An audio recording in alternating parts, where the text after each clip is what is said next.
Today we are reviewing the Logitech G923 wheel. And Andrew, I've got to say, even though this is not a significant hardware upgrade from the previous generation, it still feels like a pretty significant product release. Yeah, it's a really important wheel because this is pretty much the de facto entry-level steering wheel. It's the wheel that you're going to pick up if it's your first time upgrading from playing with a controller. And if you're really seriously into your racing games, it's going to be the wheel that you'll buy to learn on it. It's the mainstream steering wheel.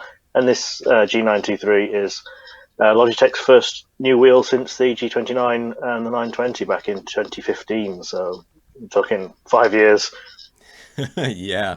So let's take a look here. For anybody who may not be familiar, we have a review system at GT Planet. So we try to be consistent with our product reviews, and we have a star system. It's pretty standard, as you might expect. 3 stars is roughly the baseline. So if that's something that neither impresses or really disappoints, that would generally be a 3 star rating. 4 star is, it's something that exceeds expectations but doesn't necessarily blow you out of the water. And 5 stars is something it's truly exceptional. We also have different criteria for different types of product. This, of course, is an electronic hardware review, so we're looking at the quality and finish, the compatibility of the wheel, features, and overall value. So, with that said, let's take a look at quality and finish. Yeah, so Logitech has a pretty solid reputation when it comes to high quality steering wheels. So I got a G25 back in 2010 when they were new, and I've just shuffled it off to a family friend to play Truck Simulator on. So it's something that will stand the test of time. My G29, I had some of the issues that some of the other people in the community have noted with the shift paddles, but largely it's been a high quality wheel that has lasted up until Logitech sent me this G923 to try. It does appear to be more of the same, especially if you're a G29 owner already. There's a few differences from the 920 wheel for the Xbox players, but there are a few changes as well. A lot of players noted that that red rotary dial you can see on the left there, a little bit vague in operation, sometimes didn't work very well if you were turning the wheel. That's now a more positive action. It's defined clicking when you're using it. There are some bits and bobs that will likely carry over that are not so good, like the center indicator on the steering wheel there on the G29 is supposed to be blue, just like with the 923 on the right there, but mine peeled very, very quickly. And the face buttons you get down at the bottom there, the PlayStation button and the share and options button, they rubbed pretty much to the point where you have to guess which one is which, or rely on muscle memory pretty early on its life. So that's something that might well carry over with the 923, but we've only had it for a week, so it's not had a chance yet. There are a few updates. I mean, really, obviously, you can see that the whole wheel now is black. I was a little disappointed at first with the lack of colour. So I liked the blue buttons with the L2 and the R2 and the L3 and the R3, especially if you're driving a game like F1 2020, where you have so many of the car's vital functions like the energy recovery and the drag reduction. These buttons, because they are blue, you can see them at the edge of your peripheral vision. You don't have to glance down away from the screen and veer off the track because you can see them out of the corner of your eye without having to change where you're looking. The flip side to that is it did give the wheel something of a toy look. It looked more like a toy than it did a professional piece of simulation equipment. The fact that they've gone for this all black finish now, that has given it a slight push up into the more premium looking area. The new finish on the paddles particularly, it looks like a higher quality piece of kit. The perceived quality is certainly a lot higher. There are a few bits and bobs where I would like to see a a slightly more significant change. I do like the perforated leather on the steering wheel. That's carried over. We're seeing suede on some wheels now. A little bit of suede on where your hands rest. That would, I mean, that would elevate it much higher than it is now. Maybe something other than the plastic for the wheel boss, some metal or even some polished finish on that. And particularly the pedal base. So this pedal base is exactly the same, more or less, as the G25 pedal base from back in 2010. And you can see the two on the screen there: G29 on the left, G923 on the right, and the only change there is the logo's changed.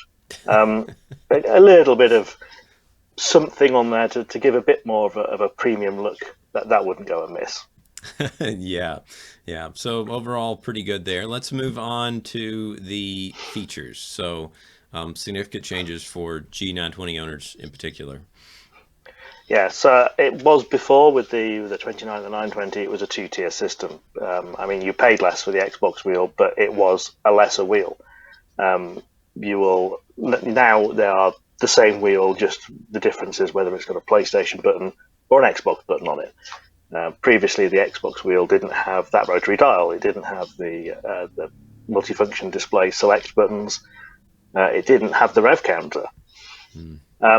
Now the wheels are together. They are the same wheel, and that will mean you will have to be a little bit careful when you're buying them because they have exactly the same name now. There's different part codes, but to all intents and purposes, they are the same wheel, and that's a significant upgrade for G920 owners. Now, the important part for me is the upgrade to the brake pedal. Now, the pedals are still using the potentiometers that they did before, but on the G29, the brake pedal had this little foam block in it. It had a constant rate spring with a little foam block in it, which essentially stopped you from braking at your maximum until you put really a large amount of force into it. And this annoyed lots of people. It's reasonably good for threshold braking if you're driving cars with no ABS, because it gives you a point at which you have to apply much more force and you know that you will lock the brakes up. But it didn't feel very nice, and lots of people just took their pedals apart and took the foam block out. Now with the G923, that's changed to a progressive spring. So the first, around about the first 2/3 of the pedal travel is a slightly softer spring rate. The final third is a slightly higher spring rate. And again, it gives you that point where you start to feel more resistance, so you know that if you start to brake a bit more, you might lock up the wheels. But it also it makes the brake pedal feel a lot nicer than it did before. The big upgrade for the G923 and the one that Logitech is making a big fuss about, and it's plastered on the steering wheel, it's on the box, and it's in all the material, is true force feedback. Now, ultimately, this is a system which translates ambient noise, ambient vibrations through into the steering wheel, which vibrates. It doesn't oscillate from side to side, it vibrates within itself. It's kind of like a haptic-like effect when you touch your phone screen. It vibrates back at you to let you know you've touched it. And it does lend itself more to a feel of sitting in a real car. When you start a real car up, the steering wheel is vibrating. Particularly if you drive a really old car like mine, it vibrates quite a lot. And that's not a feeling that you've had before with a Logitech wheel. It was basically a numb thing that you held onto until you were moving. And now you have this vibration, and it does lend itself more to being in a real car. It feels more like you are actually holding a physical moving machine than a toy. Yeah. It's more of a realistic effect. I have found that generally on the same settings, the 923 is a little bit lighter to use than the 29, and I found this in a couple of different games that I've tried, including one which doesn't have true force compatibility, which is something we'll get onto later. But it generally feels a little bit lighter for the same settings. There's a slightly reduced central dead zone, which is interesting. That's a criticism that people have leveled at the 29 before, is there's a little bit numb around the center position. Unusually, I can feel a little bit more the the fact that it is a gear-driven wheel. There's always this experience with gear-driven wheels rather than belt-driven wheels, whereby you are able to move the wheel in small degrees rather than a constant spectrum of angles. With the 923, I can feel it much more than with the 29. It doesn't really affect you so much at high speeds. When you're putting force into the wheel, it feels more like an arc than it does like moving little bits. At very, very low speed, you can feel it. It's about 2 degrees for each tooth on the gear. I don't know whether that's an effect of the true force being there, or if it's down to something else, another change in the gearing. But you can feel it a little bit more than in the G29, than in the G29 with the 923. Yeah. Now, what about this this little shift light indicator? That's a change from the G29. I know. Yes, this one interested me at first because I was like, why have they done that? The old 29, not the 920 obviously because it wasn't on there, but the old 29, it was yellow when you were getting near the top of the rev range, orange when you were getting very close, and flashing red when you really had to change. With the 923, this colour scheme has changed to green, red, blue, which doesn't make much sense if you think about it for a little while. What's the blue line on a car?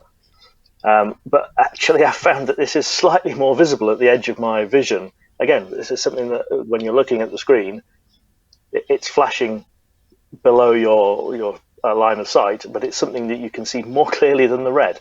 And of course, it's Logitech's brand color. Appropriately, huh? Yes. Yeah.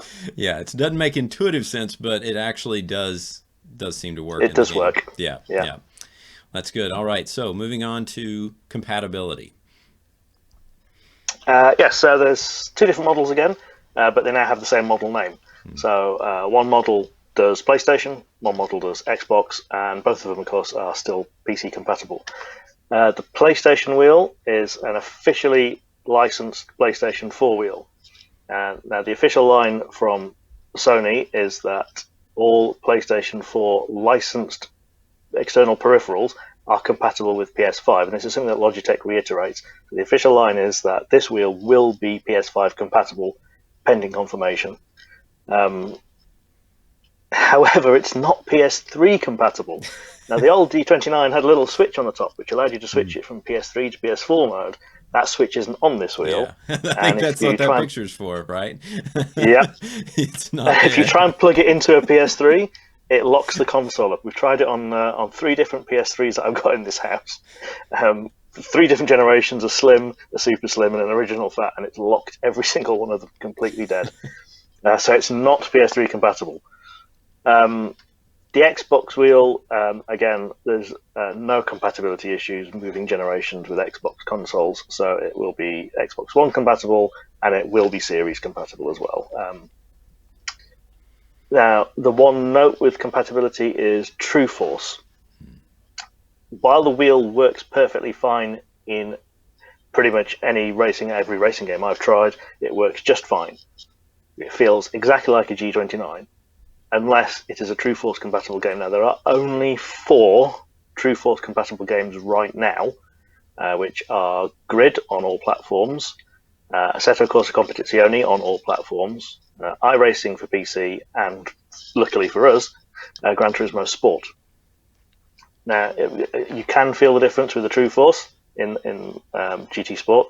If you try and drive in something like F1 2020, it feels exactly like a G29, so there's no worries that this wheel is not going to be compatible with your game because it's not True Force compatible. It works just fine. But the True Force technology itself will only work with those 4 games at the moment. Developers do have access to the tech, and there are more games that will be made compatible with True Force in the future. But right at this point in time, it's only 4. Yeah, I'm sure that support will become a lot more prevalent because this is such a mainstream wheel. You'll be able to buy it in almost any big box retail store in the world, I'm sure. So it's definitely something I'm sure will get more focus, more attention from developers in the future. And particularly with next generation. Yes, particularly with next generation, I'm sure. All right, moving on to value. This is basically the same retail price as the G29. Yes, and that actually does make it look a little bit expensive because nobody's ever paid full price for a G29 as far as I'm aware. They always seem to be on offer everywhere. We have articles about them on a regular basis with it's discounted here, there, and everywhere. So although it looks expensive at $399 or £349, it's actually the same ballpark price as the G29. So it looks a little expensive, and if you're paying full price for it, then it might not be quite as good value for money. But it is ultimately the same price as the G29, and if you're paying G29 prices for it, then it's a good value prospect. The extra features do add some value. I mean, in the UK, it's actually £20 more expensive than the G29, and it's probably worth paying that for not having to take your pedals apart to get rid of that foam block.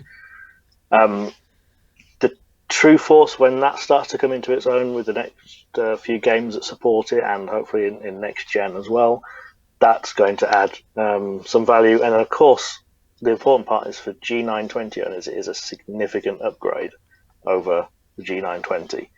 It's much more wheel. Now the G920 is much cheaper, but again, I've actually rarely see it at any different price from the G29. So it's a lot more for your money for Xbox owners. And it is, as the main go-to wheel for beginners, it is still the cheapest full-featured wheel there is out there. Some people might look across at the Thrustmaster T300. That has the advantage of being a belt-driven wheel, certainly, but the pedals on that are nowhere near as nice. People who pick up the Thrustmaster will almost by default pick up an extra wheel set, an extra pedal set as well, because they're bad. they're not they're not very good wheels. The big disappointment I've got is that there isn't a bundle shifter, and it seems incongruous, but it's something that Logitech hasn't offered since the G25. The G25 came with the add-on shifter bundled in with it, but the 27, the 29, and now the 923, they don't. And it's a little odd because although we're talking about the Thrustmaster pedals not being great, they don't have a clutch. But the Logitech pedals do have a clutch, but no shifter out of the box to use it with. So but the G29 and 27 shifter should be compatible with the 923. So if you already own the shifter, then you shouldn't have a problem. Yeah, that is an odd omission to have a clutch pedal but no shifter. Yeah, that's a little strange. Yeah. Imagine getting into a car that has a third pedal but no H-pattern gearbox. Yeah, that's an odd one. That's an odd one.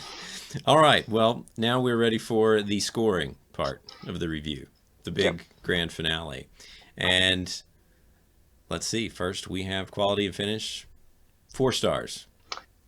Yeah, so again, the tech is better, the perceived quality is higher, it's no longer a 2-tier Xbox PlayStation system.